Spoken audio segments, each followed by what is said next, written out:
El video más impactante de Nayib Bukele que recorrió el mundo. Detrás de este presidente, y eso nadie lo puede negar, no hay una oligarquía, dándole órdenes y diciéndole lo que tiene que hacer, como todos los presidentes anteriores. El Salvador, durante décadas, estuvo marcado por un sistema político plagado de corrupción y desigualdad.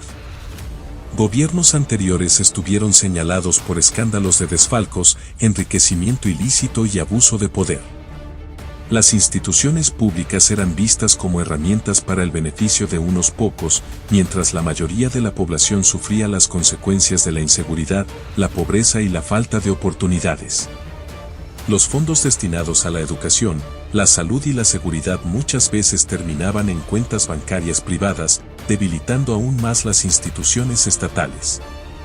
La impunidad reinaba, y los ciudadanos perdieron la confianza en un sistema que parecía favorecer únicamente a las élites políticas y económicas. La corrupción no solo afectaba la economía del país, sino que también contribuía a una espiral de violencia y desigualdad que resultó en altos índices de migración y desesperanza. Sin embargo, la llegada de Nayib Bukele a la presidencia en 2019 marcó un punto de inflexión en la historia del país.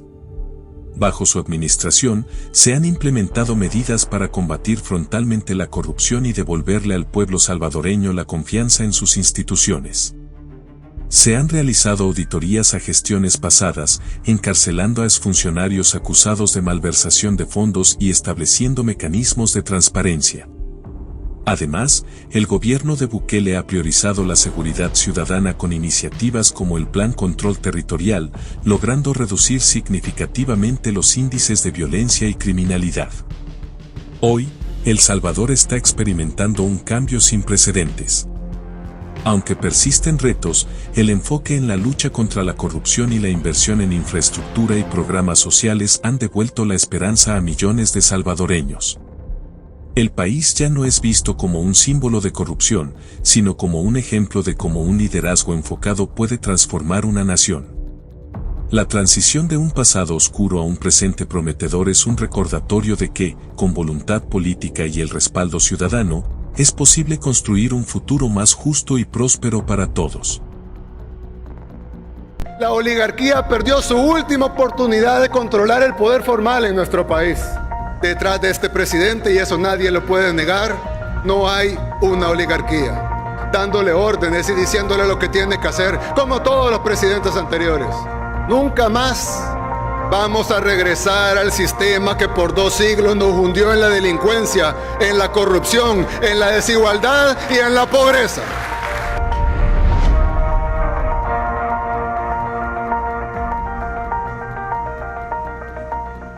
Durante tantos años, los salvadoreños nos fuimos condicionando, acostumbrándonos, porque creíamos en la certeza de que nada iba a cambiar. Vimos como algo normal que el rico siempre se hiciera más rico, que el pobre siempre se hiciera más pobre. La mayoría de salvadoreños crecieron con el miedo de no saber si sus seres queridos iban a regresar a casa. Crecieron no solo con carencias, sino que le faltaba casi todo. Incluso la mayoría de cosas que en otros países forman parte de lo más básico y de hace décadas están garantizadas. Se le puede llamar democracia a un sistema que privatizó todo: las telecomunicaciones, la banca, las pensiones, la distribución de energía eléctrica y hasta la seguridad. Porque en El Salvador todavía tener seguridad es un bien privado. Por eso, tener una vivienda propia y segura, que debería ser algo básico, es algo casi imposible para el salvadoreño promedio. Con los años, el Estado amplificó los problemas de muchos para poder mantener e incrementar los beneficios y los privilegios de unos pocos. A eso le llamaban democracia, pero en realidad es cinismo y hipocresía. Durante 200 años, la democracia fue una pantomima. Todo era un teatro. Teníamos elecciones, sí, pero cuando los políticos llegaban al poder se les olvidaba el pueblo. Y a la hora de pedir de nuevo el voto en las siguientes elecciones, venían las mentiras y las falsas promesas otra vez. Así funcionaba el sistema. Nunca más vamos a regresar al sistema que por 2 siglos nos hundió en la delincuencia, en la corrupción, en la desigualdad y en la pobreza.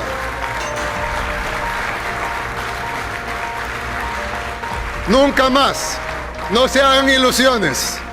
Mientras Dios me dé fuerzas, no lo voy a permitir. En nuestro país siempre hubo un grupo de poder detrás de los gobiernos, ¿o estoy mintiendo? Un gobierno invisible detrás, que nadie eligió. Esa oligarquía todavía tiene mucho poder, porque aún controla el aparato ideológico del Estado. El aparato ideológico siempre ha sido hipócrita, pero no por eso no es poderoso. Ahora, haciendo uso de él, hacen creer que deberíamos regresar a como era antes. O sea que antes estábamos bien. O sea que las viejas instituciones sí resolvían los problemas de los salvadoreños. Íbamos en el camino correcto en seguridad, en salud, en educación, en infraestructura. Claro que no. Por tantos años, ese aparato ideológico nos hizo creer que hay dos tipos de seres humanos. El que vale algo y el que no. El que merece justicia y el que no. Por eso la anterior sala de lo constitucional les daba resoluciones express en 24 horas a unos y tardaban 20 años sin resolver a otros. La justicia se representa con una mujer que tiene los ojos vendados porque protege a todos, sin distinción. Tiene una espada porque es fuerte y tiene una balanza porque es justa. Pero ninguna de esas tres cosas aplicaba para nuestro país, ¿o sí? Porque la justicia aquí en El Salvador nunca ha protegido a todos, porque nunca ha sido fuerte con los que tiene que serlo y porque nunca ha sido justa. A diferencia de todo eso, detrás de este presidente, y eso nadie lo puede negar, no hay una oligarquía.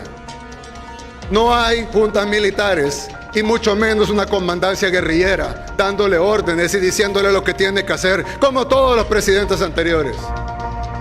Incluso algunos en la comunidad internacional se confunden. No entienden a quién representamos. Es extraño para ellos ver un gobierno que no representa a ningún grupo de poder fáctico, más que el pueblo mismo. Es extraño para ellos que detrás de este gobierno no haya nadie dando órdenes. A partir de ahora, el reto es mucho más grande. Los salvadoreños tenemos que decidir liberarnos del yugo de los poderes fácticos, que con su aparato ideológico han gobernado desde atrás siempre y siguen intentando dominar nuestro país. Si bien la oligarquía ya no está detrás del presidente ni detrás del gobierno dando órdenes, siempre está ahí, luchando, peleando por controlar el Estado. Les molesta que las grandes decisiones del país ya no se tomen en sus salas de conferencia de sus despachos, como antes. Por tantos años, ellos gobernaron todo. El 1 de junio de 2019 dejaron de tener un presidente que hacía lo que ellos decían. La oligarquía perdió su última oportunidad de controlar el poder formal en nuestro país. Por primera vez en 200 años, no tuvieron otra opción más que salir por primera vez a dar la cara. Ya no pueden gobernar desde atrás del poder ejecutivo. Ya no pueden gobernar desde atrás del poder legislativo. Ya no pueden gobernar desde atrás de la sala de lo constitucional. Ya no pueden gobernar desde las sombras. Tuvieron que salir a dar la cara, a pelear por el poder con su aparato ideológico, desde sus fundaciones, sus tanques de pensamiento y sus ONGs, o ahora como le dicen, OSCs. Esta es la primera vez que realmente tenemos en nuestras manos la oportunidad de emanciparnos, de romper las cadenas que nos tuvieron tantos años atados a la injusticia, a la zozobra y al pesimismo.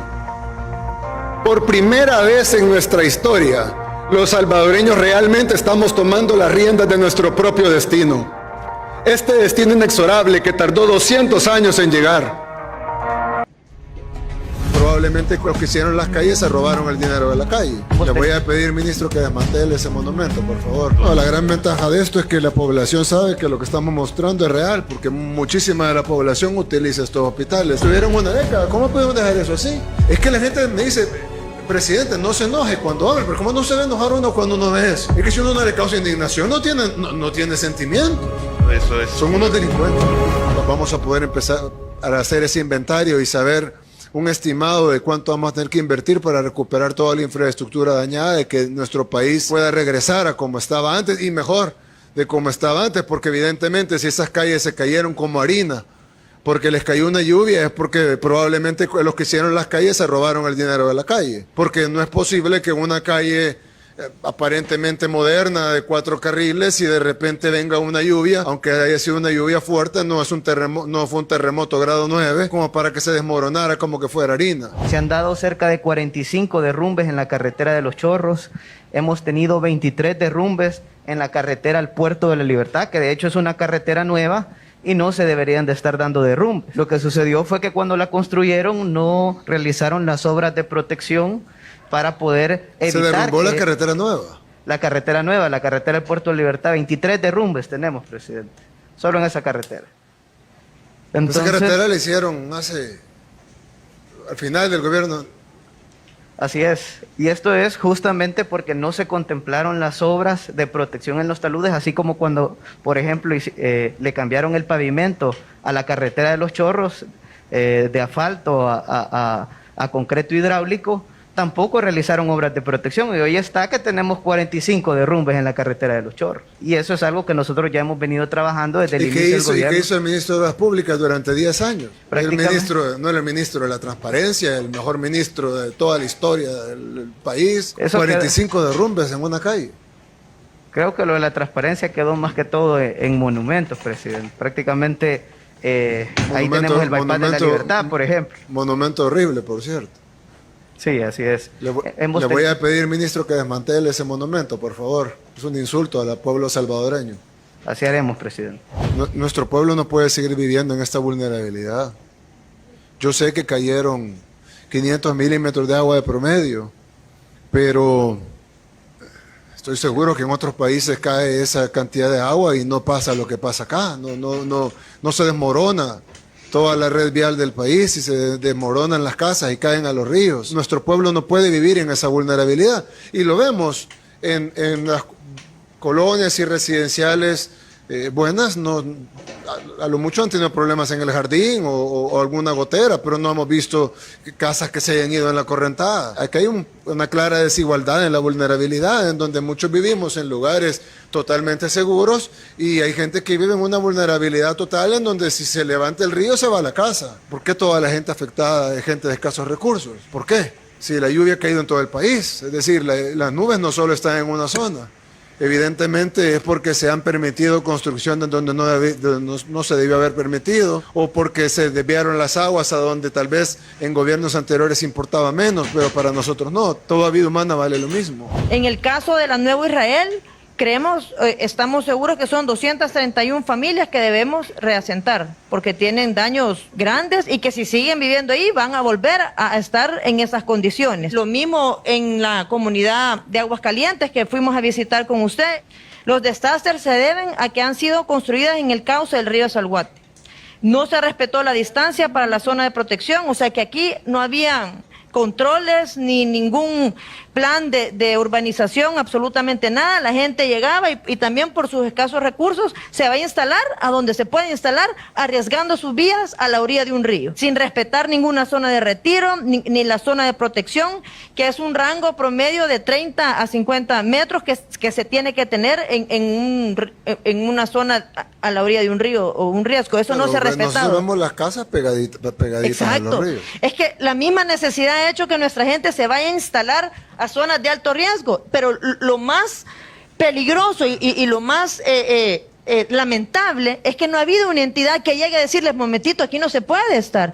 Y peor aún, no ha habido soluciones para ello. Darle una solución, porque simplemente decirle no puede. O sea, no ha habido ninguna de las dos partes. Quisiera pedirle, presidente, que me permita mostrarle unas fotos de cómo ha sido el antes y el después de las diferentes áreas hospitalarias. Estas son imágenes del área específicamente que se ha remodelado, se ha adecuado, en el cual ustedes pueden ver que plenamente no cumple. Eso no está remodelado, eso es como era antes. Ese es el antes, donde plenamente no se cuenta con ninguna medida sanitaria. Ese es el Hospital Rosales. Ese es el Hospital Rosales. Estas eran la infraestructura anterior, todo hacinado, no había un orden, aires deteriorados, sin filtros, aires acondicionados convencionales. Usted puede ver... Pero esa insalubridad O sea, no solo lo estético, es insalubridad de los techos, de las paredes, de los pisos, de los baños. La gente se moría de la insalubridad en el hospital entonces. Es increíble, presidente, que la salud de los salvadoreños nunca se haya tomado en cuenta. 80%, 90% de los salvadoreños utilizan los servicios públicos, el seguro social y no les importó nunca. No, la gran ventaja de esto es que la población sabe que lo que estamos mostrando es real, porque muchísima de la población utiliza estos hospitales. De hecho, el Hospital Rosales es el hospital de referencia del país. Ante la necesidad de la atención más especializada se acude al Rosales. Todos los salvadoreños en más de ahí se atiende el cáncer, ahí se atiende, bueno, ahora se va a atender COVID, ahí se atienden cardiopatías, insuficiencia renal.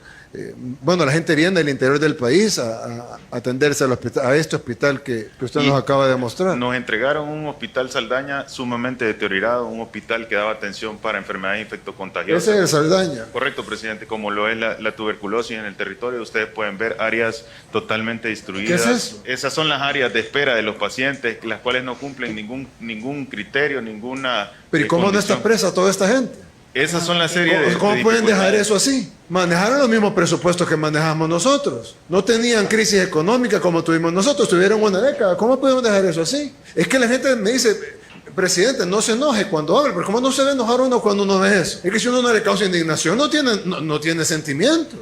Eso es Son unos delincuentes, la verdad. Me disculpen, yo sé que no les gusta que les diga, pero es que son unos delincuentes.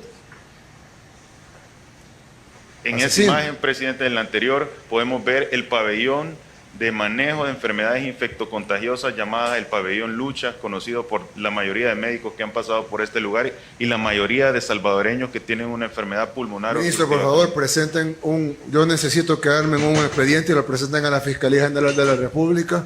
Yo voy a hablar personalmente con el fiscal, eso se tiene que procesar. Esto es un delito a la salud pública, esto es un atentado totalmente a la vida de los salvadoreños. Gracias a todos por mirar el video hasta el final, espero que te haya gustado y así puedas volver en un próximo video. Cada día estamos informando todo lo que ocurre en El Salvador, así que ya saben, esto ha sido todo por hoy, nos vemos en una próxima.